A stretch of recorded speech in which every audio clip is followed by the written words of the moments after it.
ಇಲ್ಲಿ ಆ, ಇವತ್ತು ಸತ್ಯಕ್ಕೆ ಸಾಕ್ಷಿ ಕೇಳುವಂತ ಕಾಲ, ಸತ್ಯಕ್ಕೆ ಸಾಕ್ಷಿ ಕೇಳುವಂತ ಕಾಲಘಟ್ಟದಲ್ಲಿ ಇದ್ದೇವೆ ನಾವು. ಆದ್ರೆ ನೋಡ್ಬೋದು ಕೆಲವರೆಲ್ಲ ಮಾತನಾಡುವಾಗ, ಸುಳ್ಳು ಮಾತನಾಡುವಾಗ ನಾಲ್ಗೆ ತುಂಬಾ ಚೆನ್ನಾಗಿ ಹೊರಡುತ್ತೆ ಅವರಿಗೆ, ಆದ್ರೆ ಸತ್ಯ ಮಾತಾಡುವಾಗ ಸ್ವಲ್ಪ ತೊಂದರೆ ಆ ಸಮಾಜದಲ್ಲಿ ಇದ್ದೇವೆ. ಯಾಕೆಂದ್ರೆ ಲೋಕಸಭೆ ಚುನಾವಣೆಯ ಮೂಲ ಉದ್ದೇಶನೇ ಬೇರೆ ಇರುತ್ತೆ, ವಿಧಾನಸಭೆ ಚುನಾವಣೆಯ ಮೂಲ ಉದ್ದೇಶನೇ ಬೇರೆ ಇರುತ್ತೆ.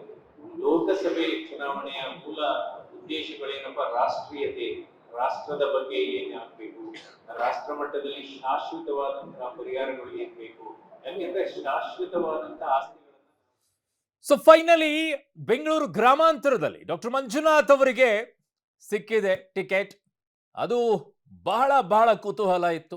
ಮಾಹಿತಿ ಕೂಡ ಬರ್ತಾ ಇತ್ತು. ಅಮಿತ್ ಶಾ ಅವರೇ ಸ್ವತಃ ಫೋನ್ ಮಾಡಿ ಅವರಿಗೆ ತಿಳಿಸಿದ್ರು, ಮಾತುಕತೆಯನ್ನ ಮಾಡಿದ್ರು. ಕನ್ವಿನ್ಸ್ ಮಾಡೋದ್ರಲ್ಲಿ ಬಹಳ ಕಷ್ಟ ಆಯಿತು ಅಂತ ಹೇಳಿ ಡಾಕ್ಟರ್ ಮಂಜುನಾಥ್ ಅವ್ರಿಗೆ. ಕಾರಣ ಅವ್ರಿಗೊಂಥರ ಹೋಗ್ಬೇಕಾ ಬೇಡವಾ, ನಿಂತ್ಕೊಳ್ಬೇಕಾ ಬೇಡವಾ, ಈ ಥರದಲ್ಲಿ ಇದ್ರು. ಕಾರಣ ಇಲ್ಲಿಯವರೆಗೂ ಬಂದಂಥದ್ದು ಅವ್ರಿಗೆ ವೈದ್ಯಕೀಯ ವೃತ್ತಿ ಏನಿತ್ತು, ರಾಜಕೀಯಕ್ಕೆ ಹೋಗುವಂಥ ವಿಚಾರದಲ್ಲಿ ಹೆಜ್ಜೆ ನೆಡಬೇಕಾದ್ರೆ ಏನು ಮಾಡಬೇಕು ಅನ್ನೋದು ಬಹಳ ಇತ್ತು ಅವ್ರಿಗೆ. ಸೊ ಹಾಗಾಗಿ ಒಂದು ಫೈನಲಿ ಡಿಸಿಷನ್ಗೆ ಬಂದರು. ಟಿಕೆಟ್ ಕೂಡ ಅನೌನ್ಸ್ ಆಗಿದೆ.